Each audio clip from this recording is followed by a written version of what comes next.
keeper of your home and having to manage all of that can seem really overwhelming a lot of the time. But I am here to share with you guys today some tips on how to just keep your life organized, keep everyone on the same page, and I really hope these tips are going to be a blessing to you today.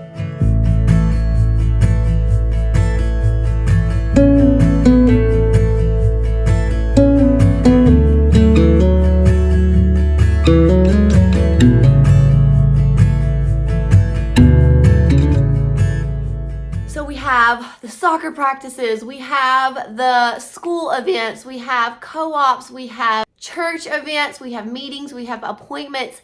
It can feel like a lot, right? And you're like, how do I manage it all? How do I keep everyone on the same page? How do I not miss things? Well, I'm going to share some of my tips on how I do this. These are tips that have been developed over a good 14 years of trial and error. So if you're not in a place where you feel like you finally figured it out yet, then just know you're not alone in that. It took me a really, really long time to get a good system in place. But I feel like I've finally gotten there and I've found something that works. This is probably the system we've used for like at least the last 2 years. And I really think it's very efficient and works really well, at least for our family. So maybe you can get some good ideas out of it. But I would love to know, go ahead and comment below, what are some of your best tips for how you kind of keep your family organized and on track, whether it be a planner that you love or a kind of a special system that you have in place. I'm always looking for more tips. I know you guys probably are too. So drop them below and we can kind of bounce ideas off of each other, and that'll be a lot of fun. Also, be sure that you like and subscribe to this video before we get started. That is a free way that you can help support my channel, and it helps me so much. So I use a multitude of things to kind of keep our family organized on the day-to-day. I use systems, I use schedules, I use calendars, and these are just a few of the ways that we kind of keep everybody on task, keep our lives organized, and be sure that we're not missing things and forgetting things. It's so important that everyone in the family is on the same page, especially as you get older kids, especially if you have like a husband that travels a lot, or if you have a lot of like doctor's appointments or things like that you have to be at. It's so important that everyone stays connected with this and on the same page, and that everyone is communicating with each other. So that is kind of one big tip that I have, is kind of once a week, I kind of get everybody together and I say, okay, this is what we've got this week. It's usually just me and my husband because we don't really have older kids yet, and no one is going off like by themselves yet. So I really just talk to my husband about it. I'm like, okay, we have this on this day, this on this day. What's your work schedule? Because he has a schedule that changes, and we just kind of get on the same page with everything. And that is huge right there. That's tip number one. Let's talk calendars, because that's really the main way we stay on track and keep everybody organized. And I use a digital version and I use paper version. So if you're geared more towards the digital side, this video is going to be for you. If you like more paper, this video is going to be for you, because I kind of do both and they both work really well together. The first thing I want to talk about is Google Calendar. Y'all, I love me some Google Calendar. We have been using Google Calendar, man, probably at least 7 or 8 years. Like, we love it. And I've never had anything like disappear off of there, which was my first main concern. I was like, I don't want to put things in here and then all of a sudden they get deleted, and then what do I do after that?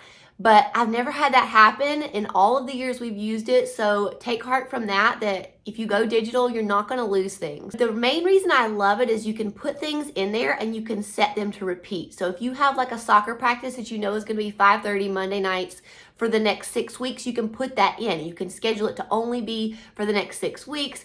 You can do that with birthdays, to have that same birthday come up year after year after year, so you're not having to input that every single year. You can do a day at a glance, week at a glance, month at a glance. I keep mine at a month at a glance. It just is easier for me. The best thing about it is everyone in the family can have access to it, okay? So my husband, we just share the same account.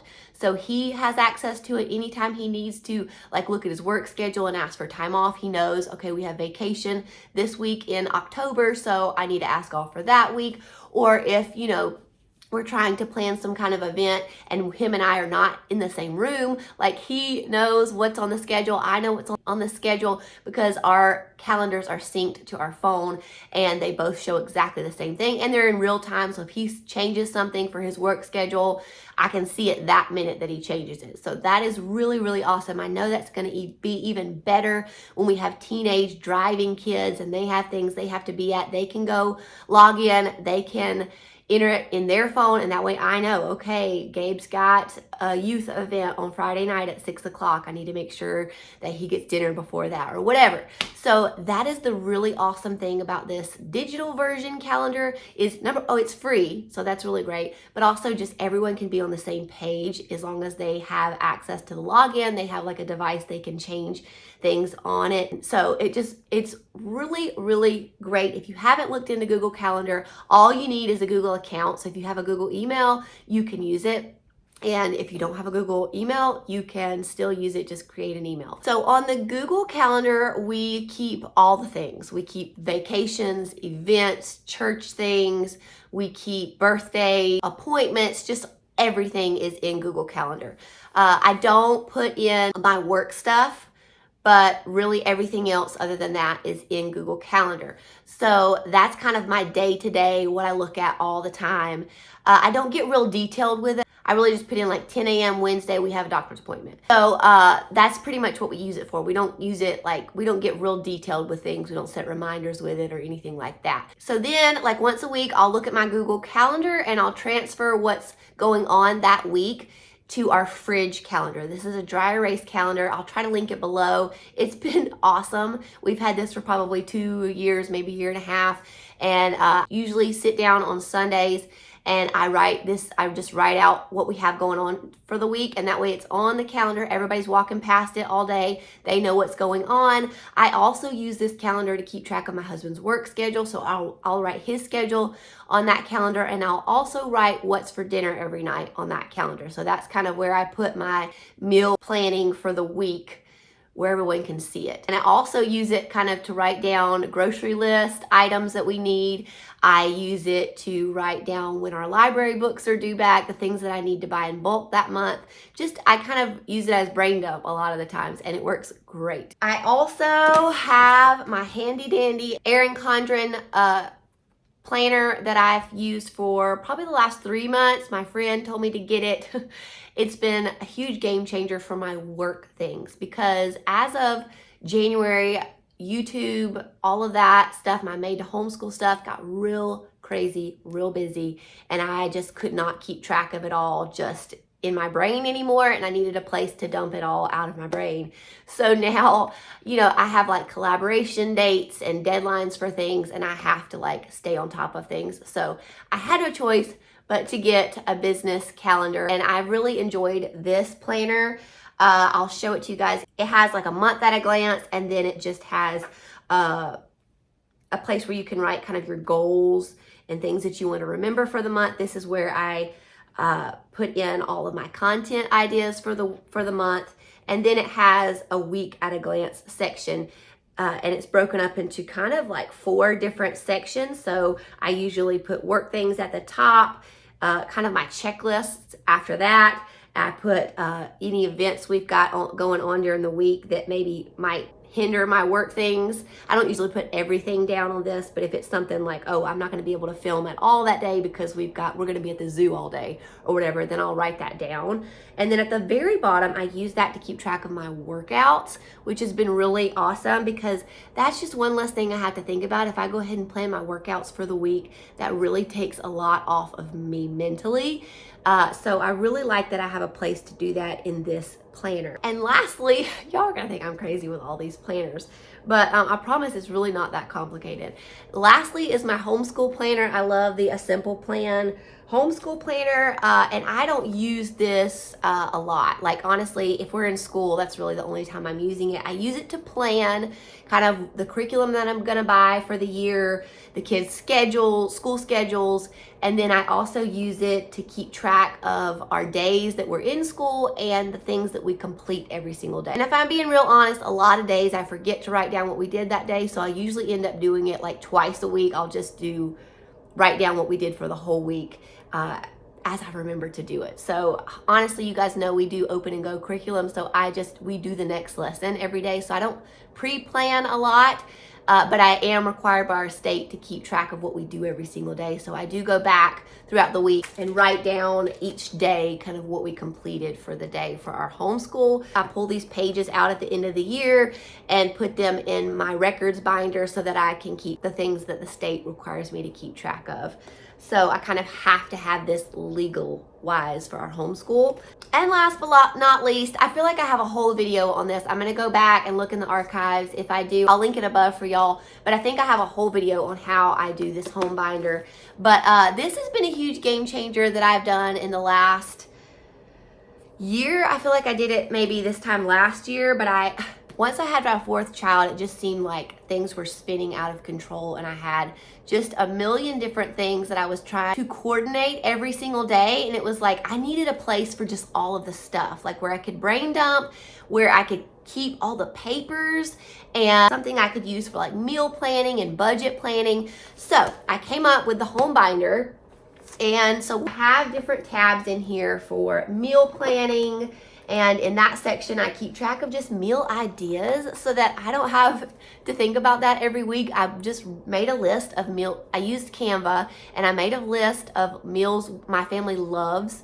And I kind of gave each night a theme. So like Sunday is meat and potatoes, Monday is breakfast, Tuesday is Mexican, Wednesday is leftovers, Thursday is Italian, and so on.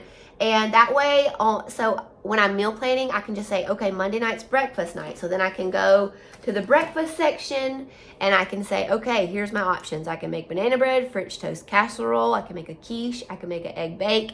And then I'll just write down on my meal planner what I've decided to make that week. And it just makes things easy. And most of these recipes, I kind of know in my head already the ingredients that I need. So there's not a whole lot of like recipe looking up that I have to do while I'm meal planning, which also makes my life easier. I also for a while was making my meal plans on these little calendars, which was really nice because then I can go back and I can already just pull from these and use them as meal plans for the future, but I have not done that recently. I need to get back to doing that. You guys, my whole family has been getting over this awful cold, so that is why I sound like Kermit the Frog today. So just ignore my voice. I'm sorry, it's so annoying.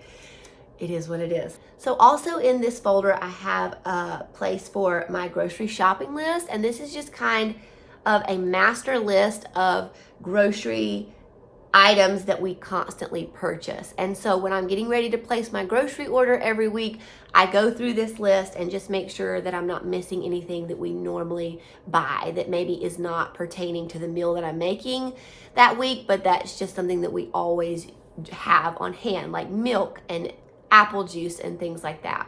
I also have been really trying to keep track of my bulk buying. I've not done great at this, but once I get really good at this is going to be a game changer. But I just haven't had a whole lot of time to devote to this lately. But I do have a section in here for bulk buying, and I kind of keep track of my Azure orders. I keep track of how much things are at Azure versus Costco versus Walmart versus Aldi. That really helps kind of keep track of the things that we try to keep on hand in bulk. I also have in here some seasonal checklists, and this has been really nice. And this is kind of where I've been keeping track of the things that we are doing to the house, like the things that we want to remodel, the things that I want to do like in the spring for deep cleaning, and the things that we want to do like in the yard. So this is really helpful too. I also have a section in here. I'm not going to really show it to you guys because it's personal, but it's a personal family section. And under that section is just kind of goals that we have for the year: relational goals, financial goals, work goals, personal goals. And I just kind of keep that in there, and that way I can look back at it every year and say, oh, awesome, we made that goal happen this year, or oh, we have some work to do next year to accomplish that goal. And I really like having that in here. I also, lastly, have a budgeting section. I'm not going to show this section either because it has all our financial numbers and stuff in here. But in this section, I have like what to do when we get each paycheck. I have a to-do list for me, and I have a to-do list for my husband. we kind of do it together. He pays most of the bills, but I keep track of like the budget and all of that, and our cash envelope systems and all of that. Kind of do it half and half. So it really has been helpful to have us both working at it, because we have shared common goals that we want to accomplish. And so having us both on the same page and us both being contributors to the budget has been really helpful. So in here, I've kept track of things that we are saving for. I'm keeping track of the expenses that we need to plan for each month. So this is really helpful. I have just it says January, February, March, April, and underneath those it says, okay, in January we have our Costco renewal, we have our Amazon account renewal, and just things like that that I know come up every single year that used to catch us by surprise, we now can plan for. And I just keep track of, like if we have like a TV subscription that renews this time every year, or we have a birthday party I know that's gonna be needing to get planned this time every year. I just write all that down so that things don't surprise us and we have things planned out and ready to pay for them. I also keep paper in the back of just about every one of these categories for just notes that I need to make. Maybe I want to make a new budget for something. I can have just paper in here to be able to do that, and that's really helpful too. If you wanted to keep it even more simple, I feel like you could make yourself a home binder, print out some calendar pages, and use that as just for everything. You could make a section in there for work, print out a calendar for that. You could make a section in there for just, your family calendar, and have your calendar printed out for that under that section. That would simplify things even more, and it would all just be right there in your home binder. So that's another idea for you guys. I know that this can feel so overwhelming. It's just some days you're just like, there's no way I can't keep track of it all, especially if you have kids like in multiple sports and events and you're just in charge of a lot of different things. It can feel like you have so many plates spinning. But trust me, I feel like this system really works. If you don't do anything else, I would really encourage you to get Google Calendar, because that helps so much, especially if you're really struggling keeping everyone on the same page. That's just a major, major game changer, and we absolutely love that. So I will link the things that I can below, my calendars for you guys. I will even try to link the Google Calendar. I can probably put a link for that. I don't have where you can print out the home binder, but I do think that I can link one that is similar to mine. It's the one I actually started with, and then I just kind of made it my own after that. But I can link a similar one for you if you kind of want one that's already done for you. And I do still have some pages from that printed out in this home binder, and that has been helpful. So I'll link that below too. Please let me know if you have any questions on any of this. I'm happy to answer the ones that I can answer. And I just appreciate you guys so much watching this video and sticking around. Even when I sound so nasally, you guys are the best. Be sure that you like this video before you head out, and subscribe to my channel if you can. And thank you guys so much for watching, and I'll see you back here soon for another video.